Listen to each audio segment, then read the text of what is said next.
বিসমিল্লাহির রহমানির রহিম।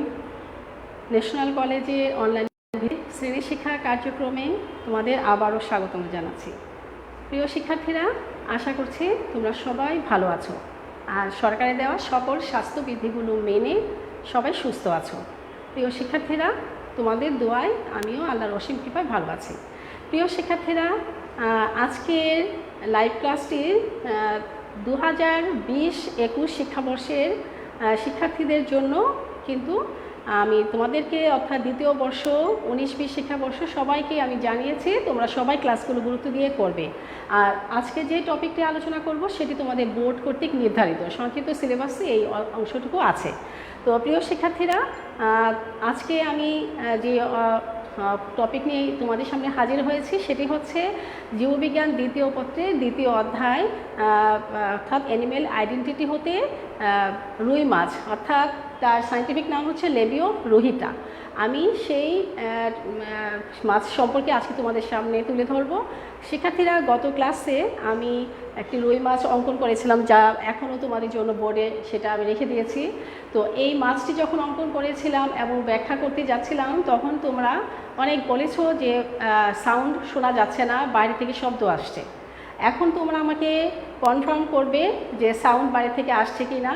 আসলে দুটি ফ্যান চলছিল, আমি সেটা খেয়াল করিনি, ওই ফ্যানের শব্দটাই সম্ভবত আসছে। এখনও আমি তোমাদের কাছ থেকে জানতে চাচ্ছি যে শব্দ কি আবারও আসছে কিনা বাইরে থেকে, আমাকে কনফার্ম করবে। আর এই মুহূর্তে যারা লাইভে উপস্থিত আছো তোমাদেরকে অসংখ্য ধন্যবাদ। তোমরা অবশ্যই কলম খাতা বই রেডি সব কিছু রেডি হয়ে যাও। আর যারা আজকে একটু বিশেষ কাজে কলেজে আসার কথা তারা অবশ্যই তোমরা বাসায় গিয়ে ক্লাসটি দেখে নেবে, কারণ আমি যেহেতু অবগত আছি আজকে তোমাদের কলেজে অনেকেরই আসার কথা, অনেকেই আসবে। সবাই তো আর একই টাইমে আসো না। যারা ক্লাসটি এই মুহূর্তে লাইভে থেকে উপস্থিত থেকে দেখছো তারা বেশি উপকৃত হবে। তবে যারা এই মুহূর্তে দেখতে পাচ্ছ না তারা বাসায় গিয়ে ভিডিও আকারে সেটা পুরোটা সম্পূর্ণটা দেখে নেবে, কারণ এখানে আমি অনেক চিত্র অঙ্কন করি এবং তা দেখে ব্যাখ্যা করি। তো চিত্রর সাথে মিলিয়ে ব্যাখ্যাটা দিই, যা তোমাদের জন্য অনেক কিছুটা হলে উপকার হয় আমার বিশ্বাস।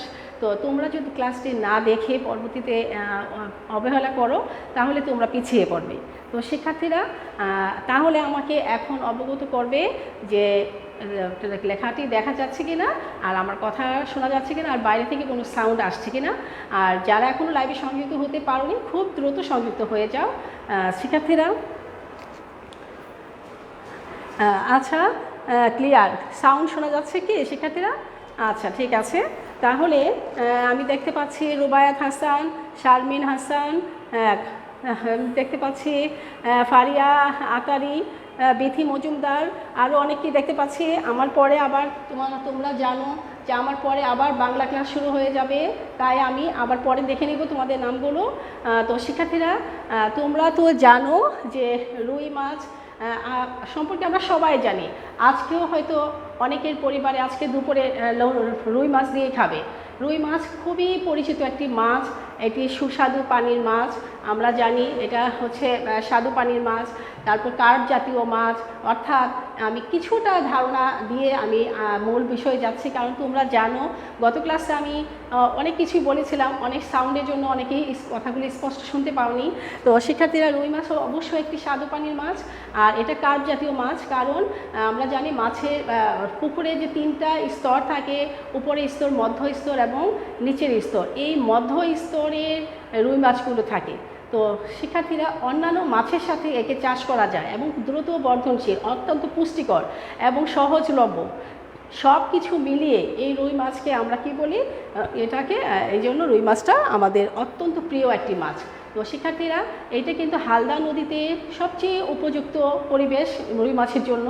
প্রাকৃতিকভাবে হালদা নদীতে রুই মাছের যে ডিম পাড়ে রেণু পোনাগুলো তৈরি হয়, সেটা 4 দিনের সেই রেণু পোনাগুলো 4 দিনে সেটা কেজি প্রায় 60 থেকে 70 হাজার টাকায় বিক্রি হয়। এত চাহিদা এই রুই মাছের। আর রুই মাছগুলো সেই প্রাকৃতিক পরিবেশ বলতে যে হালদা নদী তার যে উপযুক্ত পরিবেশ, সেই পরিবেশে কিন্তু রুই মাছগুলো 2 থেকে 2.5 কেজি পর্যন্ত বড় হয়ে থাকে। তবে শিক্ষার্থীরা, এখন সেই সেই রেণুপোনাগুলো সংগ্রহ করে কিন্তু আমরা এবার কৃত্রিম মানে বিভিন্ন জলাশয়ে পুকুরে আমরা বর্তমানে চাষ করি। আর এই জন্যই কিন্তু এত জনসংখ্যা বৃদ্ধির পাশাপাশিও কিন্তু আমরা মাছ থেকে মোটেও আমরা বঞ্চিত হচ্ছি না। তো শিক্ষার্থীরা, আজকে আমি যে মাছের যে বিষয়টি নিয়ে তোমাদের সামনে তুলে ধরবো সেটা হচ্ছে মাছের আইস। শিক্ষার্থীরা, আমি যদি আবারও মাছটি অঙ্কন করতাম তাহলে তোমাদের আরও সময় যেত। গতকাল যেহেতু আমি এই মাছটি কীভাবে অঙ্কন করতে হয় তোমাদেরকে দেখিয়েছি, তাই বোর্ডে সেই মাছটি আমি তোমাদের জন্য আবার অঙ্কনটা রেখে দিয়েছি। তো তোমরা দেখতেই পাচ্ছ এগুলা হচ্ছে আঁশ। আজকে আমি মাছের আইসের গঠন নিয়ে আলোচনা করব আর চেষ্টা করব শ্বসন তন্ত্রটা, রক্ত সংবহন তন্ত্র নিয়ে আলোচনা করতে। তো শিক্ষার্থীরা, এবার আসি আইসটা কি। তো তোমরা দেখতেই পাচ্ছ মাছের উপরের অংশের মধ্যে আইস থাকে। তবে আমরা জানি যে রুই মাছের দেহটাকে তিনটা প্রধান অংশে ভাগ করা যাচ্ছে: মস্তক অংশ, বক্ষ অঞ্চল এবং লেজ। তাহলে দেখো, মস্তককে এখানে আমরা দেখতে পাচ্ছি তিনটা অংশের মধ্যে বক্ষ অঞ্চলটা হচ্ছে সবচেয়ে বড় এবং বক্ষ অঞ্চলটা বেশ একটু উঁচু টাইপের। তো এখানে কিন্তু এই বক্ষ অঞ্চলের মধ্যে কয়েক ধরনের পাখনা আছে, যেমন পৃষ্ঠ পাখনা, তারপরে হচ্ছে বক্ষ পাখনা, শ্রোণী পাখনা, পায়ু পাখনা, আর পিছনে আছে একটি লেজ যাকে বলা হচ্ছে পুচ্ছ পাখনা। তো শিক্ষার্থীরা, এখন এই যে এদের আইসের কথা বলছি, আইসগুলো হচ্ছে সাইক্লোয়েড ধরনের। সাইক্লোয়েড মানে অনেকটা গোলাকার এবং এই আইসগুলো তোমার যে মুখ অঞ্চলে অর্থাৎ মস্তক অঞ্চলে কোনো আইস থাকে না। আইসগুলো থাকে হচ্ছে বক্ষ এবং লেজের মধ্যে আমরা আইস পাবো। আইসগুলো সাইক্লোয়েড ধরনের। তো তোমরা আমি এখন একটি চিত্র অঙ্কন করব, আইসের চিত্র অঙ্কন করব এবং তার বিভিন্ন অংশগুলো দেখিয়ে আমি তোমাদেরকে ব্যাখ্যা করব এবং আইসটি কি সেটা সম্পর্কে আলোচনা করব। তো শিক্ষার্থীরা, এখনও কি আচ্ছা, ক্লাসের তোমরা আমাকে জানাও যে লেখা অল ক্লিয়ার, ঠিক আছে। তাহলে শিক্ষার্থীরা, এখন তোমরা একটু লক্ষ্য করো, আমি একটি আইসের ছবি আঁকছি, মাছের আইসের ছবিটা আঁকছি। আমি মাছটা রেখে দিলাম, এই পাশে একটু মুছে মাছের আইসের ছবিটা আঁকছি। তোমরা আমাকে সাথে দ্রুত এঁকে নাও। আর এইটা কিন্তু তোমাদের প্র্যাকটিক্যালেও অনেক সময় দেওয়া হয়, আর বিশেষ করে আইসের উপর একটা প্রশ্ন আসে যে আইস মাছের যে বয়স নির্ণয়ের ক্ষেত্রে আইসের ভূমিকা, এরকম একটা প্রশ্ন প্রায় তোমাদের আসে। তো লেবীয় রুহিটা, তোমরা জানো যে রুই মাছের বৈজ্ঞানিক নাম হচ্ছে লেবীয় রুহিতা। তাহলে এখন আমি রুই মাছের এই পাশে যেহেতু স্পেস আছে, আমি মাছটার নাম মুছে আমাদেরকে একটি মাছের আইসের ছবি আঁকাচ্ছি। এইখানে আমরা দেখতে পাচ্ছি অনেকগুলো আইস। এখান থেকে আমি যে একটি মাছের আইস এঁকে তোমাদেরকে দেখাচ্ছি। তো শিক্ষার্থীরা, মাছের আইসটা আঁকাটা খুব একটা কঠিন না, আমরা এইভাবেই আঁকতে পারি। এইভাবে, হ্যাঁ, তিনটা ফুলের মতো দিয়ে তারপরে আমরা এইভাবে মাছের আইসটা এঁকে ফেলতে পারি। আসলে মাছের আইসটা এরকমই, হ্যাঁ। আর এই জায়গাটার মধ্যে আমরা বড় রেখাগুলো আঁকাবো, আর ফোকাস আছে, মাঝখানে একটা ফোকাস আছে লাল রঙের, এই ফোকাস। তারপরে আমরা যেটা করব সেটা হচ্ছে এখানে প্রথিত অংশ আছে, এই পাশে একটি প্রথিত অংশ আছে, এই অংশটার নাম হচ্ছে প্রথিত অংশ। তো শিক্ষার্থীরা, এই প্রথিত অংশটা তোমরা আমার সাথে সাথে বেশি সময় নেওয়া যাবে না, কারণ তোমরা জানো আমার পরেই তোমাদের বাংলা ক্লাস শুরু হয়ে যাবে। তো আমরা আর বেশি সময় নিব না, আমি খুব দ্রুত টেনে যাচ্ছি ক্লাসটি, আর তোমাদেরও কাজ আছে আজকে, আমি সেটাও জানি। তো শিক্ষার্থীরা, আমরা কিন্তু ফোকাসের চারপাশে আমরা বলয় রেখা দেখতে পাই। এইভাবে করে তোমরা বলয় রেখাগুলো দিয়ে যাও, এগুলো হচ্ছে বলয় রেখা। ফোকাসের চারপাশে আমরা দেখব যে কতগুলো বলয় রেখা আছে। তো শিক্ষার্থীরা, এই বলয় রেখাগুলো আমরা দিয়ে ফেলি। এই দ্রুত করো, একই রকম সমস্যা হবে না আশা করছি, তোমরা দ্রুত এঁকে ফেলতে পারবে। আমি লেবেলিং করে সম্পর্কে ব্যাখ্যা করব, আশা করছি আমাদের খুব দ্রুত হয়ে যাবে। আচ্ছা, এই হচ্ছে মাছের। তোমরা তো মাছ প্রায় বাসায় নিয়ে আসে, আইসটা এবার দেখে নিবে। এবার খুব মনোযোগ সহকারে আইসগুলো দেখে নিবে যে মাছের আইসটা আসলে কেমন হয়। তোমরা যে এখন পড়ছো সেটা বর্ণনার সাথে আইসের আকৃতিটা আসলে কেমন হয় সেটা আমরা এর পরবর্তীতে আরও মনোযোগ সহকারে সেটা দেখে নিব। তো শিক্ষার্থীরা, তোমরা দ্রুত, আচ্ছা এখন মাছের এই পাশের আইসটা আমরা একটু একটু আরেকটু সুন্দর করে অ্যাঙ্গেলটা করতে পারি, আমাদের সুবিধা হবে। আমি আরেকটু তোমাদেরকে সহজ করে দিচ্ছি, তোমরা লক্ষ্য করো, এই পাশের আইসটা আরেকটু লক্ষ্য করো। তাহলে হ্যাঁ, এই পাশের আইসটা আমরা এইভাবে করব।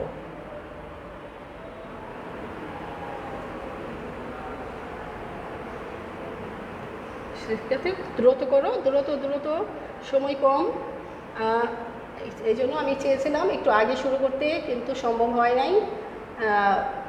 এই জন্য আমাকে আবার একটু নির্দিষ্ট টাইমে আসতে হয়েছে, কিন্তু তোমরা দ্রুত টেনে আমার সাথে চেষ্টা করবে, কারণ আমি বেশি সময় দিতে পারবো না, একটু পরেই অন্য আরেকটি ক্লাস শুরু হবে। তো শিক্ষার্থীরা এখন দেখো, আমি যদি এই অংশটাকে লাল দিয়ে তোমাদেরকে একটু দেখিয়ে দেওয়ার চেষ্টা করি, ফোকাসটা একটু লালচে হয়, এই মাঝখানের ফোকাসটা একটু লালচে হয়। আমি আরেকটু শেড দিয়ে তোমাদেরকে বুঝিয়ে দেওয়ার চেষ্টা করছি, তোমরা দেখো এটা হচ্ছে ফোকাস। হ্যাঁ, তাহলে আমি চিত্রটা কি আঁকলাম, একটি রুই মাছের আইস। রুই মাছের আইস চিত্রটি হচ্ছে চিত্র রুই মাছের আইস, রুই মাছের আইস। আচ্ছা, তাহলে আমরা এখানে কী কী অংশ পেলাম? অর্থাৎ এটা সার্কুলি, এই অংশগুলা হচ্ছে, এইগুলাকে বলা হয় সার্কুলি, এগুলা হচ্ছে সার্কুলি, সার্কুলি, এই অংশটি হচ্ছে সার্কুলি। তারপর হচ্ছে রেডি, আর এই যে মাঝখানের এই রেখাটা হচ্ছে, এটার নাম হচ্ছে রেডি। হ্যাঁ, এরপরে এটা হচ্ছে ফোকাস, কেন্দ্রটার নাম হচ্ছে ফোকাস। আর প্রথিত অংশ তোমরা জানো, আমি প্রথমেই বলছিলাম এটা হচ্ছে প্রথিত অংশ, প্রথিত অংশ। আচ্ছা, এখন তোমরা দেখো শিক্ষার্থীরা, প্রথিত অংশ। হ্যাঁ, এখন আমি চিত্রটা দেখা যাচ্ছে তাই। আচ্ছা, এখন তোমরা লক্ষ্য করো শিক্ষার্থীরা, এই অংশটার মধ্যে আমরা কি কি দেখতে পাচ্ছি। তো আমাদের এই প্রথিত অংশটার মধ্যে আমরা কি কি দেখতে পাচ্ছি, আর এই হচ্ছে, এখন আমি যদি আইস সম্পর্কে তোমাদেরকে ব্যাখ্যা করি তাহলে তোমরা সহজেই বুঝতে পারবে। আর এই জায়গাটা আর একটু সুন্দর করতে পারি, আমরা ইচ্ছে করলেই আর একটু সুন্দর করে দিতে পারি। আচ্ছা, এখন দেখো, তো আমি যদি মাছের আইসটা হচ্ছে কি, এটা সাইক্লোয়েড ধরনের। তো সাইক্লোয়েড ধরনের এই ধরনের যে শেপটা থাকে, এই ধরনের শেপকে বলা হয় সাইক্লোয়েড। আর তোমরা তো কই মাছ দেখেছো, কই মাছটা কীরকম, হাতের মধ্যে একটু মানে কাটার মতো বিধে, ওইটা হচ্ছে টিনয়েড আইস। টিনয়েড আইসের প্রান্তগুলো একটু ধারালো হয়, সেই জন্য আমাদের হাতের মধ্যে বাজে। আর দেখো, ইলিশ মাছ, রুই মাছ, পুঁটি মাছ, এদের আইসগুলো কখনো হাতের মধ্যে বাজে না, তবে এরা মিউকাস সমৃদ্ধ পিচ্ছিল, যার জন্য উপরে তাদের মিউকাস সমৃদ্ধ পিচ্ছিল একটা রস মিশ্রিত হয়, যার জন্য আইসগুলো পিচ্ছিল হয়। তো শিক্ষার্থীরা, এই আইসগুলো হচ্ছে রূপালী বর্ণের, চকচকে, অনেকটা উপবৃত্তাকার। তারপরে হচ্ছে এই আইসগুলো কিন্তু সাইক্লোয়েড ধরনের, আর এটা কিন্তু পাতলা হয়, প্রায় গোল এবং রূপালী চকচকের হয়। এর পৃষ্ঠদেশে কিন্তু লালচে হয় এবং প্রান্ত অংশটা কালো রঙের হয়। তো শিক্ষার্থীরা, তোমরা চিত্রটা দেখে বুঝে নাও। শিক্ষার্থীরা, এই জলচর উদ্ভিদ সমৃদ্ধ পরিবেশের মধ্যে কিন্তু রুই মাছের পৃষ্ঠদেশের যে রঙটা লালচে সবুজ হতে পারে, কারণ জলজ পরিবেশের উপর নির্ভর করে। পরিবেশের মধ্যে জলজ পরিবেশের যে পরিবেশের মধ্যে এরা বসবাস করে, সেই পরিবেশের উপর নির্ভর করে তাদের এই রঙটা। অনেক সময় তাদের রঙটা সবুজও হয়, হালকা লালচে সবুজ হতে পারে। তো শিক্ষার্থীরা, আর ইয়াতে কেন্দ্রের অংশটা কিন্তু, এই যে আমি বলছি যে ফোকাসটা লাল হয়, কারণ এই ফোকাসটা লাল হওয়ার পিছনে কিন্তু একটা কারণ আছে, কারণ এটা রঙটা জনন ঋতুতে আরও গাঢ় এবং উজ্জ্বল হয়। তো যখন প্রজনন ঋতুটা আসে, সেই সময় এই ফোকাসের এই রঙটা আরও গাঢ়, উজ্জ্বল এবং লালটা আরও বেড়ে যায়। তো শিক্ষার্থীরা, তো এখন দেখো, স্তরগুলোর মধ্যে এটি সাধারণত এক পাশে আমরা দেখতে পাই, এই যে আইসের মধ্যে এককেন্দ্রিক বৃত্তাকার স্তরে অস্থিক উপাদানগুলো জমা হয়ে কিন্তু আইসের এই উপরের ভাগে যে বৃত্তাকার উঁচুগুলো, অর্থাৎ বৃত্তাকার উঁচুগুলো যে একটু হালকা উঁচু থাকে, এগুলোকে বলা হচ্ছে আল। তার মানে হচ্ছে কি, এই আইসের এই উপরের অংশগুলো একটু উঁচা হয়ে, একটু স্তরে অস্থির উপাদান জমা হয়ে কিন্তু আইসের উপরের ভাগের এই বৃত্তাকার উঁচু আলগুলো তৈরি হয়েছে, এবং শিক্ষার্থীরা, এবং নিচু খাদও সৃষ্টি হয়েছে। উঁচু আল এবং নিচু খাদগুলো সৃষ্টি হয়েছে এইভাবে। তো শিক্ষার্থীরা লক্ষ্য করো, তো এটা হচ্ছে কি ফোকাস বলা হয়, উঁচু অংশগুলোকে বলা হচ্ছে কি সার্কাস, আর এবং এটা কিন্তু বৃদ্ধি রেখাও বলা হয়। তাহলে সার্কাস বা সার্কুলি এবং এই অংশটাকে বৃদ্ধি রেখা বলা হচ্ছে, অর্থাৎ প্রতি বর্ষ বৃদ্ধি রেখা এক বছর গেলে পরে মাছের বয়স নির্ণয় করার ক্ষেত্রে কিন্তু আমরা আইসের যে বলয় রেখা দেখে কিন্তু আমরা বলতে পারি কোন মাছের বয়স কত হলো। তাহলে এইটাই হচ্ছে সার্কুলি অর্থাৎ বৃদ্ধি রেখা। শিক্ষার্থীরা এরপরে তোমরা লক্ষ্য করো, সাধারণত বর্ষাকালে আর গ্রীষ্মকালে এই আইসের বৃদ্ধিটা বেশি হয়ে থাকে।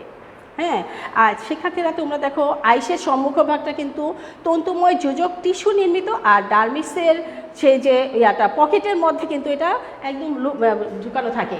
এটার সামনের দিকটা একটু পাতলা হয় এবং ডার্মিসের ভিতর দিকে একটা আইটার ভিতরে ঢুকে থাকে। এইভাবে আইসগুলো মাছের দেহের মধ্যে বিন্যস্ত হয়ে থাকে। তো শিক্ষার্থীরা, তো তোমরা অবশ্যই মাছ সম্পর্কে, যেহেতু তোমরা এই মাছগুলো প্রায় সময় বাসায় খেয়ে থাকো, তাই তোমরা সহজেই ধরতে পারবে আমি আশা করছি। আর এদের কিন্তু এই আইসগুলার পশ্চাৎভাগ ডেন্টি নির্মিত আর উন্মুক্ত থাকে। তো শিক্ষার্থীরা এখন তোমরা লক্ষ্য করো আইসটা আমাদের কি ভূমিকা রাখে। এই আইস কিন্তু শিক্ষার্থীরা মাছের বয়স বাড়ার সাথে সাথে এই তো মাছের বয়স যত বাড়ে ততই এই আইসের এই বৃত্তাকার রেখাগুলো বাড়তে থাকে, কারণ বয়স বাড়ার সাথে সাথে বৃত্তাকার রেখার সংখ্যাগুলো বাড়তে থাকে। তাহলে তোমরা এই বৃত্তাকার রেখার কারণগুলোও তোমরা বুঝতে পারছো। আর এখানে কিন্তু যে সার্কুলি নাম, এই বৃত্তাকার রেখাগুলোকে বলা হচ্ছে সার্কুলি। শিক্ষার্থীরা বছরের শেষের দিকে কিন্তু এই সার্কুলগুলো আরও ঘনভাবে সন্নিবেশিত হয় এবং অনেকটা মোটা এবং স্পষ্ট দেখায়, তখনই কিন্তু এইগুলাকে বার্ষিক রেখা বলা হয়। তাহলে এই রেখাগুলোকে যখন নাকি মোটা আর একটু স্পষ্ট দেখায়, সেই রেখাগুলো বছরের শেষের দিকে সেটাকে বার্ষিক রেখা বলা হয়। এই বার্ষিক রেখাগুলো দেখে কিন্তু আমরা বুঝতে পারি যে মাছের বয়সটা আসলে কত। হ্যাঁ, অর্থাৎ অনেক সময় দেখা যাবে যে এই রেখাটা এই সম্পূর্ণ ঘুরে এসে এই পর্যন্ত শেষ হয়েছে, তার মানে কি 12 মাসে 1 বছর, তার মানে 9 মাস পূর্ণ হয়েছে, আরও 3 মাস বাকি ছিল, তখনই আমরা তাকে ধরে ফেলেছি বা তার মৃত্যু হয়েছে। তো বয়স একটা বয়স পার হলে কিন্তু মাছের রেখাটা পূর্ণ একটি বৃত্তাকার সৃষ্টি হয়। এইভাবে আমরা কিন্তু মাছের বয়সটাও আমরা নির্ণয় করতে পারি। শিক্ষার্থীরা এই যে মাছটাকে আমরা দেখতে পাচ্ছি, এই মাছের সাহায্যে কিন্তু মাছের এই আইসের কী কী কাজ আছে। মাছের আইস মাছের দেহটাকে রক্ষণাবেক্ষণ করে, প্রোটেকশন দিয়ে থাকে। তারপরে মাছের আইস দেখে মাছের বয়স নির্ণয় করা যায়। তারপরে হচ্ছে মাছের এই আইসের আরও অনেকগুলো গুরুত্বপূর্ণ আছে। চলাচলে মাছ যেহেতু পানির মধ্যে চলাচল করে, তাই চলাচলের ক্ষেত্রে যে পানির যে একটা ঝাপটা তার গায়ে লাগে, সেই পানির প্রবাহ থেকে এই আইসটা মাছের দেহটাকে রক্ষা করতে সাহায্য করে।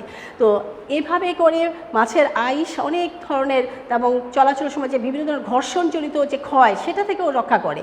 তাছাড়া মাছের শ্রেণীবিন্যাসের ক্ষেত্রে আমরা যে বিভিন্ন রকমের শ্রেণীবিন্যাস করি, মাছের শ্রেণীবিন্যাসের ক্ষেত্রেও আইসের একটি গুরুত্বপূর্ণ ভূমিকা আছে। শিক্ষার্থীরা এখন আমি তোমাদেরকে নিয়ে যাব আরেকটা অংশ, সেটা খুবই গুরুত্বপূর্ণ, সেটা হচ্ছে রক্ত সংবহনতন্ত্র। তাহলে আমি এখন মাছের আইস সম্পর্কে যা বলেছি তোমরা অবশ্যই পারবে, আমি আশা করছি। খুব একটা কঠিন না। আর যেহেতু আমরা আইসটা চিনি, মাছের আইসটা আমরা ধরে দেখি, এখন তোমরা অবশ্যই এই ক্লাসের পরে যখন মাছ আনবে, মাছের আইসটা নিজের হাতে দেখে নেবে। যে টিচার বলছিল যে সাইডগুলো একটু পাতলা হয়, ভিতরটা তুলনামূলকভাবে একটু ভারী হয়, সেটা তোমরা প্রমাণ করবে এবং মাছে দেখে নেবে যে মাছের একটা আইসের ভিতর আরেকটা কীভাবে সে ভিতরের দিকে প্রবিষ্ট হয়, সেটা তোমরা দেখে নেবে। তো শিক্ষার্থীরা এখন আমি আরেকটি ছোট অংশ নিয়ে আলোচনা করব, সেটা হচ্ছে রক্ত সংবহনতন্ত্র। তাহলে মাছের রক্ত সংবহনতন্ত্রটা খুব একটা কঠিন না, আমি সেটাই তোমাদের নিয়ে আলোচনা করছি। তোমরা লক্ষ্য করো মাছের আইস রক্তটা কি। প্রথমেই আসি রক্ত। মাছের রক্তটা কি ধরনের, মাছের রক্তটা কি? হ্যাঁ, মাছের রক্ত, রুই মাছের রক্তটা কী রকম? তাহলে রুই মাছের রক্ত, রুই মাছের রক্তটা আমাদের রক্তের মতোই লালচে বর্ণের, অর্থাৎ রুই মাছের রক্তটা আমাদের রক্তের মতোই লাল। এখানে রক্তরস রক্তকণিকা আছে। তাছাড়া বর্ণহীন প্লাজমা রসের মধ্যে এটা দুই ধরনের কণিকা থাকে। একটা হচ্ছে লোহিত রক্তকণিকা আর একটি হচ্ছে শ্বেত রক্তকণিকা। আমাদের মতোই তাদের রক্তকণিকা আছে এবং লোহিত রক্তকণিকা ও শ্বেত রক্তকণিকা রক্তরসের মধ্যে আমরা পাবো। তাহলে রুই মাছের রক্তের মধ্যে হিমোগ্লোবিন আছে, যার জন্য রক্তটা লাল। তো শিক্ষার্থীরা, আমি মোটামুটি রক্ত সম্পর্কে তোমাদেরকে একটু ধারণা দিচ্ছি যে এইটার মধ্যে যে আমরা দেখতে পাচ্ছি যে লোহিত রক্তকণিকা, এই লোহিত রক্তকণিকাগুলো ডিম্বাকার দ্বিউত্তল নিউক্লিয়াস যুক্ত হবে এবং হিমোগ্লোবিন সমৃদ্ধ হবে। দ্বিউত্তল, তারপরে হচ্ছে নিউক্লিয়াস থাকবে, তারপরে হচ্ছে হিমোগ্লোবিন থাকবে লোহিত রক্তকণিকার মধ্যে। কিন্তু শ্বেত রক্তকণিকাটা হচ্ছে এমিবয়েড টাইপের, অর্থাৎ নির্দিষ্ট কোনো আকৃতি নেই। সেটা নিয়ে এমিবার আকার কথা তোমাদের নিশ্চয়ই মনে আছে। এমিবার আকারগুলো কী ছিল? ক্ষণপথ সমৃদ্ধ। শ্বেত রক্তকণিকাগুলো তাদের নির্দিষ্ট কোনো আকার নেই এবং সেখানে কোনো নিউক্লিয়াস নেই। তাহলে আমরা রক্ত সম্পর্কে মোটামুটি জেনে গেলাম। এখন আমরা আসি রুই মাছের হৃৎপিণ্ডটা নিয়ে আলোচনা করি। তো শিক্ষার্থীরা, এই যে রুই মাছের রক্ত সংবহন তন্ত্রটা কিন্তু বদ্ধ ধরনের। তা রুই মাছের রক্ত সংবহন তন্ত্র বদ্ধ ধরনের। তোমরা এইটা মনে রাখবে, বদ্ধ ধরনের। এটা কিন্তু তোমাদের এমসিকিউর জন্য মনে রাখবে। তাহলে রুই মাছের রক্ত সংবহন তন্ত্রটা হচ্ছে বদ্ধ ধরনের, অর্থাৎ হৃৎপিণ্ডে হতে নির্দিষ্ট নালীর মধ্য দিয়ে কিন্তু এটা প্রবাহিত হয়। যখন রক্তটা হৃৎপিণ্ড থেকে আসে তখন তার দেহের মধ্যে একটা নির্দিষ্ট নালীর মাধ্যমে দেহে প্রবাহিত হয়। কিন্তু তোমরা কিন্তু এই অধ্যায়েরই আরেকটি প্রতিক্রিয়ারই পড়েছিলে, ঘাসফড়িং। তার রক্ত সংবহনতন্ত্রটা কী ধরনের ছিল শিক্ষার্থীরা? তোমরা কমেন্ট বক্সে আমাকে একটু লিখে জানাও তো সেটা কী ছিল। আমি কিছুক্ষণ পরে কিন্তু বলবো যে সেটা রক্ত সংবহনতন্ত্র প্রক্রিয়াটা কীরকম ছিল। তবে রুই মাছেরটা কিন্তু বদ্ধ রক্ত সংবহনতন্ত্র প্রক্রিয়া। তাহলে এই রক্ত সংবহনতন্ত্রটি কয়টি অংশ নিয়ে গঠিত? দ্বিপ্রকোষ্ঠ বিশিষ্ট হৃৎপিণ্ড, তারপরে ধমনীতন্ত্র। এই রক্ত সংবহনতন্ত্রটি গঠিত হয়েছে দ্বিপ্রকোষ্ঠ বিশিষ্ট হৃৎপিণ্ড নিয়ে। দ্বিপ্রকোষ্ঠ বিশিষ্ট, অল্প একটু আছে শিক্ষার্থীরা, তোমরা আমার সাথে সাথে শেষ করো। দ্বিপ্রকোষ্ঠ বিশিষ্ট হৃৎপিণ্ডটা দুইটি প্রকোষ্ঠ। আমাদের হৃৎপিণ্ড কিন্তু 4 প্রকোষ্ঠ বিশিষ্ট, অর্থাৎ 2টি অলিন্দ এবং 2টি নিলয়। কিন্তু রুই মাছের হৃৎপিণ্ড 2 প্রকোষ্ঠ বিশিষ্ট, 1টি অলিন্দ এবং 1টি নিলয়। তাই আমি লিখেছি যে দ্বিপ্রকোষ্ঠ বিশিষ্ট হৃৎপিণ্ড। শিক্ষার্থীরা, ধমনীতন্ত্র আছে, ধমনীতন্ত্র, তারপরে হচ্ছে তারপর শিরাতন্ত্র আছে, শিরাতন্ত্র। আর আছে কি? আর আছে রক্তজালিকা ও রক্তজালিকা ও রক্ত। নিয়েই হচ্ছে এই রুই মাছের রক্ত সংবহনতন্ত্র গঠিত। রক্ত সংবহনতন্ত্র এই 4টি অংশ নিয়ে গঠিত। রুই মাছের রক্ত সংবহনতন্ত্র হচ্ছে দ্বিপ্রকোষ্ঠ বিশিষ্ট হৃৎপিণ্ড, তারপর ধমনীতন্ত্র, শিরাতন্ত্র আর রক্তজালিকা ও রক্ত। হ্যাঁ, এই রক্তজালিকা এই টোটাল এই 4টি অংশ নিয়ে তাদের হৃৎপিণ্ড গঠিত। তো শিক্ষার্থীরা, রক্ত সংবহনতন্ত্র গঠিত। তো রুই মাছের রক্ত সংবহনতন্ত্র আমি এখন একটি চিত্র এঁকে তোমাদেরকে আমি আরও সহজে বুঝিয়ে দেওয়ার চেষ্টা করব। আশা করছি তোমরা দ্রুত আমার সাথে চিত্রটি অঙ্কন করে ফেলবে। All clear? হ্যাঁ, আবিদা সুলতানা, আচ্ছা, তোমরা বোঝার চেষ্টা করো। এখন আমি যেটা বর্ণনা করছি সেটা কিন্তু বিভিন্ন সময়ে কিন্তু এই প্রশ্নটা আসছে। রুই মাছের রক্তটাকে কিন্তু আমি আরেকটু চিত্র আঁকাচ্ছি এবং এটা সম্পর্কে আরও গুরুত্বপূর্ণ কিছু কথাগুলো আমি তোমাদেরকে জানাবো। তোমরা সেগুলো খাতার মধ্যে অবশ্যই তোমরা খাতার মধ্যে সেগুলো লিখে ফেলবে। কারণ রুই মাছের হৃৎপিণ্ডকে আমরা ভ্যানাস হার্ট বলা হয়। কারণ রুই মাছের হৃৎপিণ্ড ভ্যানাস হার্ট বলা হয় কেন? এরকম একটা প্রশ্ন তোমরা প্রায় সময় কোশ্চেনে দেখবে যে জ্ঞানমূলক প্রশ্ন বা অনুধাবন হিসেবে ব্যাখ্যা করার জন্য আসে। তা ভ্যানাস হার্ট বলে কারণ রুই মাছের হৃৎপিণ্ড কার্বন ডাইঅক্সাইড সমৃদ্ধ রক্ত, রুই মাছ কার্বন ডাইঅক্সাইড সমৃদ্ধ রক্ত বহন করে বলে তাকে ভ্যানাস হার্ট বলা হয়। সেটা আমি কিন্তু ব্যাখ্যা করে তোমাদের বুঝাবো। তো শিক্ষার্থীরা, তার আগে আমার সাথে সাথে খুব ছোট্ট একটি হৃৎপিণ্ড আঁকাবো। তোমরা আমার সাথে সাথে রুই মাছের হৃৎপিণ্ডটা এঁকে ফেলো। দেখো আমি কীভাবে আঁকাচ্ছি। প্রথমে হচ্ছে একটা বেলুনের মতো, তোমরা এরকম করে একটা বেলুনের মতো করে আঁকো। হ্যাঁ, বেলুনের মতো করে এঁকে ফেলো এবং সেখান থেকে আমি পরবর্তীতে মুছে দিব এবং সেখান থেকে তোমরা এভাবে করে এভাবে করে তোমরা একটা অংশ এঁকে ফেলো। তারপরে আমি আসছি আবার এই অংশটাকে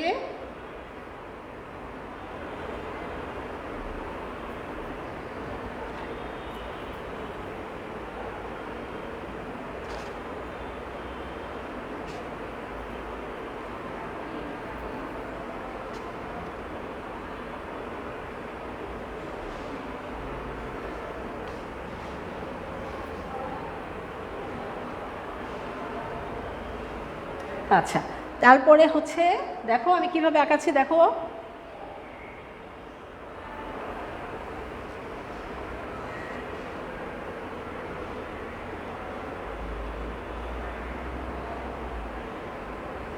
রুই মাছের হৃৎপিণ্ডটা দেখো কত কিভাবে আসছে। হ্যাঁ, এখন আমি তোমাদেরকে বুঝাবো যে কিভাবে কোন অংশটা কিভাবে হলো। হ্যাঁ, এখন দেখো তোমরা শিক্ষার্থীরা,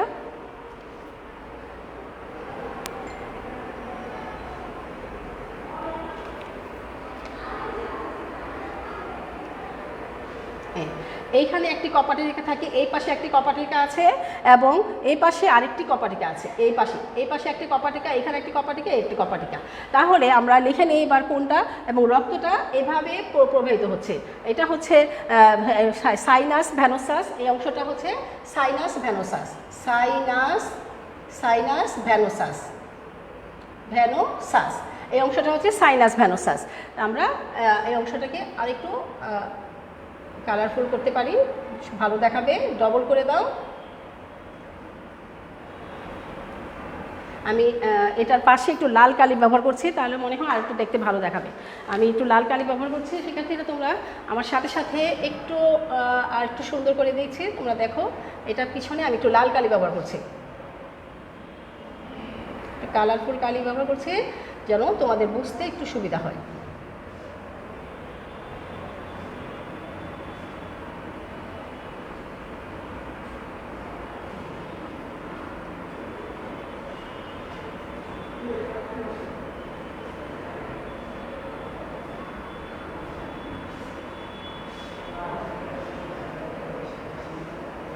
হ্যাঁ, এখন আর সময় নেওয়া যাবে না, মোটামুটি আমাদের সময় প্রায় শেষের দিকে।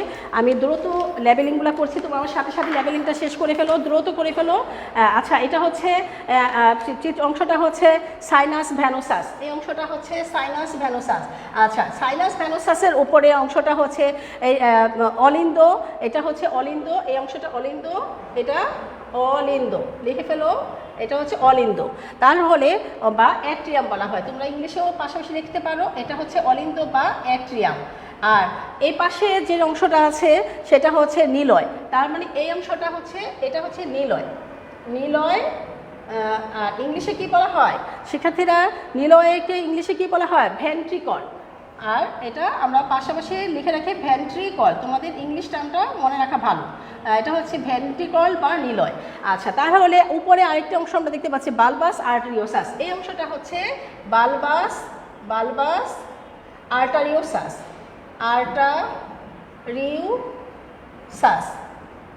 বালবাস আর্টারিওসাস। আচ্ছা শিক্ষার্থীরা, এই পাশে আমি এটা মানে হৃৎপিণ্ড, এটা হচ্ছে রুই মাছের হৃৎপিণ্ড, চিত্রটা হচ্ছে লিখে দাও, চিত্র রুই মাছের হৃৎপিণ্ড। হ্যাঁ, এখন এই রুই মাছের একটা সরল চিত্র যদি আমি অঙ্কন করে দেখাই, তাহলে সহজভাবে যদি আমরা বুঝাই, তাহলে দেখো এটা কীরকম হতে পারে। অর্থাৎ এটাকে যদি আমি আরেকটু সহজ করে বোঝানোর চেষ্টা করি, তাহলে দেখো এই বালবাস আর্টারিওসাসটা, আর এভাবে করে তারপরে এটা এভাবে এসে এখানে, হ্যাঁ এইভাবে আসছে, তার মানে হচ্ছে বালবাস আর্টারিওসাসটা হচ্ছে এই অংশটা, এটাই হচ্ছে বালবাস আর্টারিওসাস।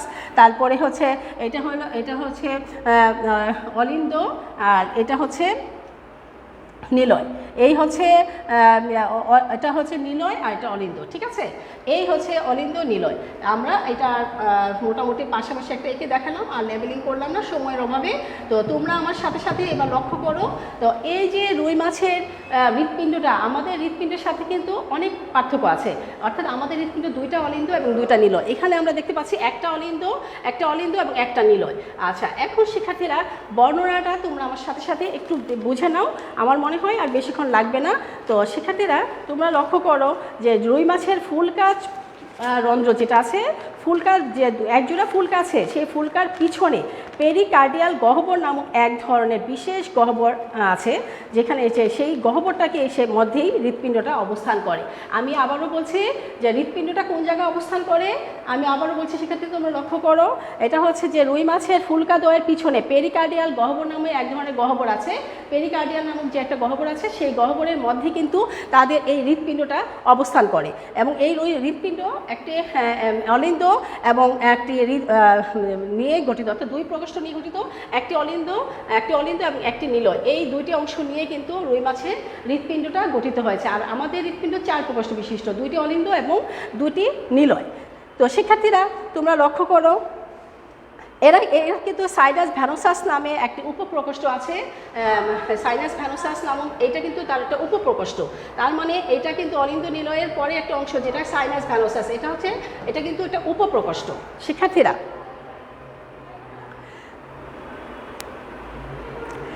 এই সাইনাস ভ্যানোসাসটা কিন্তু একদিকে সাইনাস ভ্যানোসাস, অন্যদিকে নিলয়ের সঙ্গে যুক্ত থাকে।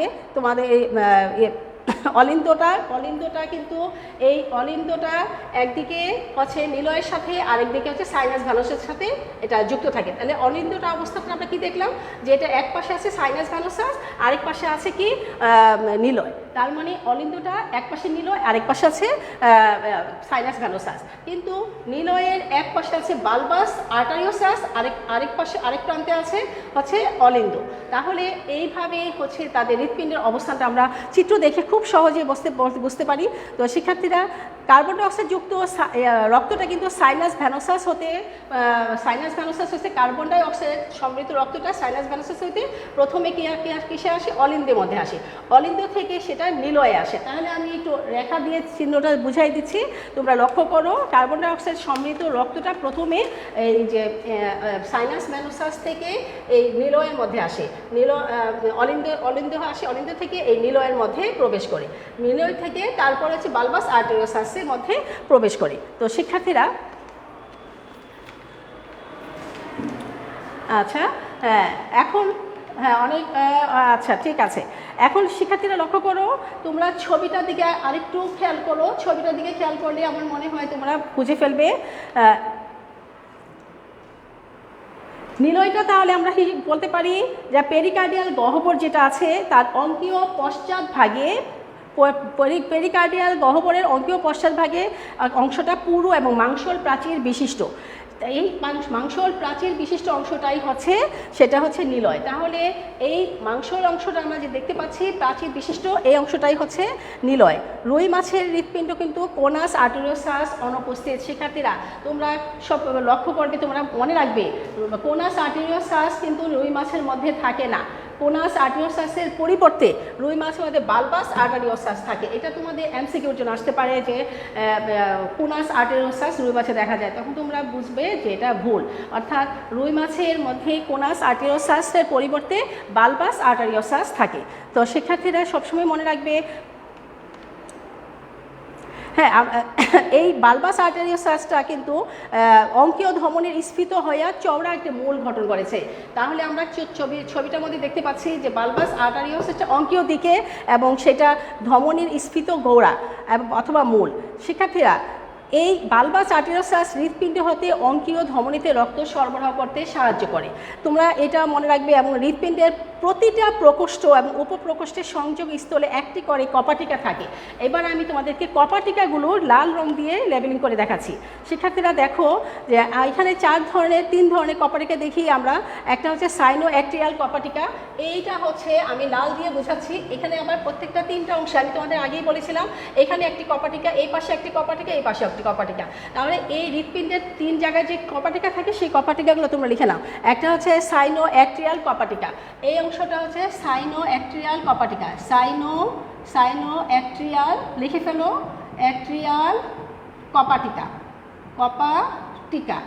তারপর হচ্ছে এই পাশের সাইনো অ্যাট্রিয়াল কপাটিকাটা হচ্ছে কি সাইনাস এবং সেই সাইনো অ্যাট্রিয়াল কপাটিকাটা কোথায় অবস্থান করছে শিক্ষার্থীরা?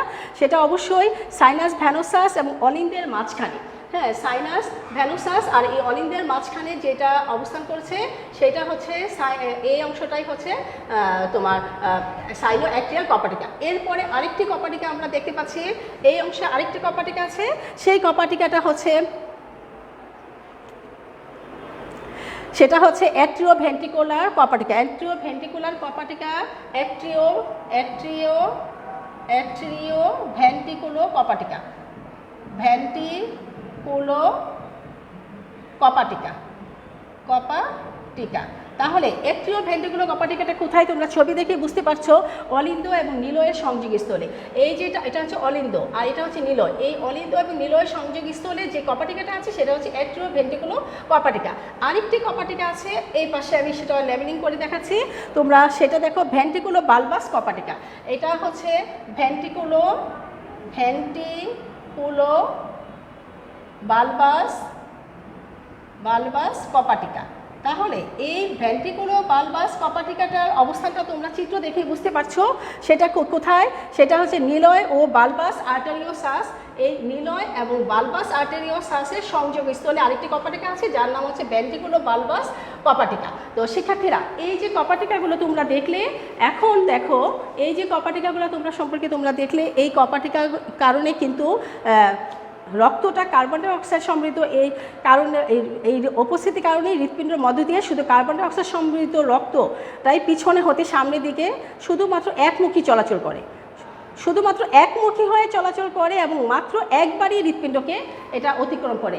তাহলে এই রক্ত চলাচলটা শুধুমাত্র একবারই হৃৎপিণ্ডকে অতিক্রম করতে পারে, আর আমাদের রক্তের মতো সেটা অতিক্রম করে না। এটা হচ্ছে হৃৎপিণ্ডের মধ্য দিয়ে এই কপাটিকার কারণেই উপস্থিতি হৃৎপিণ্ডের মধ্য দিয়ে কার্বন ডাই অক্সাইড যুক্ত রক্তটা পিছন হতে সামনের দিকে, এই কার্বন ডাই অক্সাইড সমৃদ্ধ রক্তটা পিছন থেকে সামনের দিকে একবার মাত্র অতিক্রম করতে পারে হৃৎপিণ্ডের মধ্যে দিয়ে। শিক্ষার্থীরা, তবে মধ্য দিয়ে কার্বন রক্ত পিছন হতে সামনের দিকে একমুখী হয়ে চলাচল করে, শুধুমাত্র একমুখী হয়ে চলাচল করে এবং মাত্র একবারই হৃৎপিণ্ডকে অতিক্রম করে। অর্থাৎ মাছদের ক্ষেত্রে রক্ত হৃৎপিণ্ড হতে ফুলকায় এবং ফুলকা হতে আবার কিশোরে সারা দেহের মধ্যে প্রবাহিত হয়। আমি সেটা আরেকটু ছবির মাধ্যমে তোমাদেরকে তুলে ধরছি, তোমরা দেখো হৃৎপিণ্ডের রক্তটা চলাচলের আরেকটি লেখচিত্র আমি তোমাদেরকে খুব সংক্ষেপে দেখাই দিচ্ছি, তোমরা লক্ষ্য করো কিভাবে হয়। শিক্ষার্থী দেখো, আমি আবারও দেখছি, এই প্রথমে হচ্ছে আমি এই লিখে দেখাচ্ছি, ছবি আঁকাচ্ছি না, হৃৎপিণ্ড, এই চলাচলটা খেয়াল করো, এটা হচ্ছে হৃৎপিণ্ড থেকে রক্তটা প্রথমে কী করে ফুলকার মধ্যে যাবে, ফুলকা একমুখী চলন কেন তোমরা চিত্র দেখে বুঝতে পারবে। তাহলে কার্বন ডাই অক্সাইড যুক্ত রক্ত প্রথমে হৃৎপিণ্ড থেকে ফুলকায় যাবে, ফুলকা থেকে অক্সিজেন সমৃদ্ধ রক্ত, এবার অক্সিজেন যুক্ত রক্তটা এবার ফুলকা থেকে কোথায় হবে, সারা দেহে যাবে, এটা ফুলকা হয়ে সারা দেহে যাবে, সারা দেহের মধ্যে প্রবাহিত হবে। আচ্ছা, সারা দেহ থেকে আবার এই সারা দেহ থেকে আবার কার্বন ডাই অক্সাইড সমৃদ্ধ রক্তটা, সারা দেহ থেকে কার্বন ডাই অক্সাইড যুক্ত মুক্ত রক্তটা আবার কী হবে, কার্বন ডাই অক্সাইড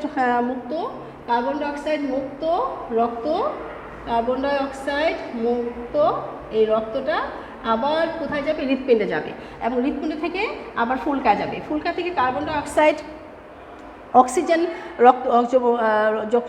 রক্তটা আবার সারা দেহে যাবে। তাহলে একমুখী পরিবর্তন, এটাকে বলা হয় একমুখী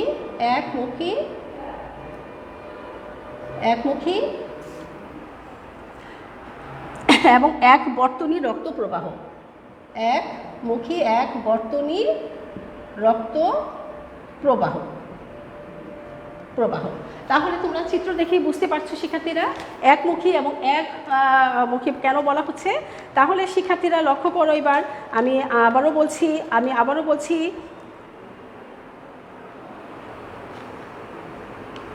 ফুলকা হতে পারে, এটা হচ্ছে মাছদের ক্ষেত্রে রক্তটা হৃৎপিণ্ড হতে ফুলকায় এবং ফুলকা হতে আবার কোথায় যায়, সারা দেহে হৃৎপিণ্ডে যায়। তাহলে শুধুমাত্র একমুখী হয়ে চলাচল করে, মাত্র একবারই হৃৎপিণ্ডকে অতিক্রম করে। অর্থাৎ মাছদের ক্ষেত্রে রক্তটা হৃৎপিণ্ড হতে প্রথমে ফুলকায় যায় এবং ফুলকা হতে সারা দেহে হৃৎপিণ্ডটা ফিরে আসে। একটি চক্রের মাধ্যমে রক্তের এই ধরনের যে রক্ত সংবহন প্রক্রিয়াটাই হচ্ছে এক চক্রীয় সংবহন। শিক্ষার্থীরা, মাছের রক্ত সংবহনতন্ত্র একটি বিশেষ বৈশিষ্ট্য হচ্ছে একচক্রীয় সংবহনতন্ত্র। শিক্ষার্থীরা, সংকোচন আর প্রসারণ হয়, আমরা জানি রক্ত সংবহনের ক্ষেত্রে কী হয়, সংকোচন প্রসারণ হয়। এই সংকোচন প্রসারণের মাধ্যমে হৃৎপিণ্ড থেকে রক্তটা পরিবহন, হৃৎপিণ্ডটা কী করে, রক্ত পরিবহন করে। আর হৃৎপিণ্ডের মধ্য দিয়ে কেবলমাত্র কার্বন ডাইঅক্সাইড সমৃদ্ধ রক্ত বাহিত হয় বলেই রুই মাছের হৃৎপিণ্ডকে বলা হয় ভ্যানাস হার্ট বা শিরা হৃৎপিণ্ড। আর এই জন্যই তাকে বলা হয় ভ্যানাস হার্ট বা শিরা হৃৎপিণ্ড। তো শিক্ষার্থীরা, আগামী ক্লাসে আমি হৃৎপিণ্ডের রক্ত সংবহনতন্ত্রে আরও কিছু নিয়ে আলোচনা করব।